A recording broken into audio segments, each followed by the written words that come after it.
তো good morning guys. আর আজকে এখন আমি কালকে রাত থেকে একদম ঘুমাইনি, কারণ আমার প্রচুর শরীর খারাপ, মানে পেট খারাপ প্রচুর, মানে ঘুমাইনি। তো আমি একটুখানি বসেছি আর এদিকে বাবুর কাণ্ডটা দেখো। এখন বাজে সকাল 7টা 25, ঠিক আছে। এই যে দেখো তো, মানে ছেলেটা আমার কি কাণ্ড করেছে। এবার কার না রাগ হয় সকাল সকাল। দেখো এই যে লিকুইড যে সিঁদুরটা, ঠিক আছে, এই যে লিকুইড সিঁদুরটার ছিপিটা এইভাবে খুলে, এই যে দেখো আমার পায়ে এই যে নেল পালিশ করেছে, এই যে এই যে এই যে দেখো। আর এর কন্ডিশনটা দেখো। বাবু তোমার হাতে হাতে কি হয়েছে?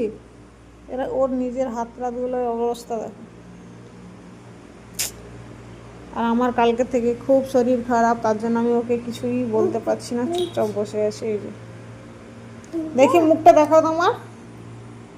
ই মা গো মা, এই শিশি, মুখে হাত দাও না, মুখে হাত দিও না, মুখে হাত দিও না, মুখে হাত দিও না।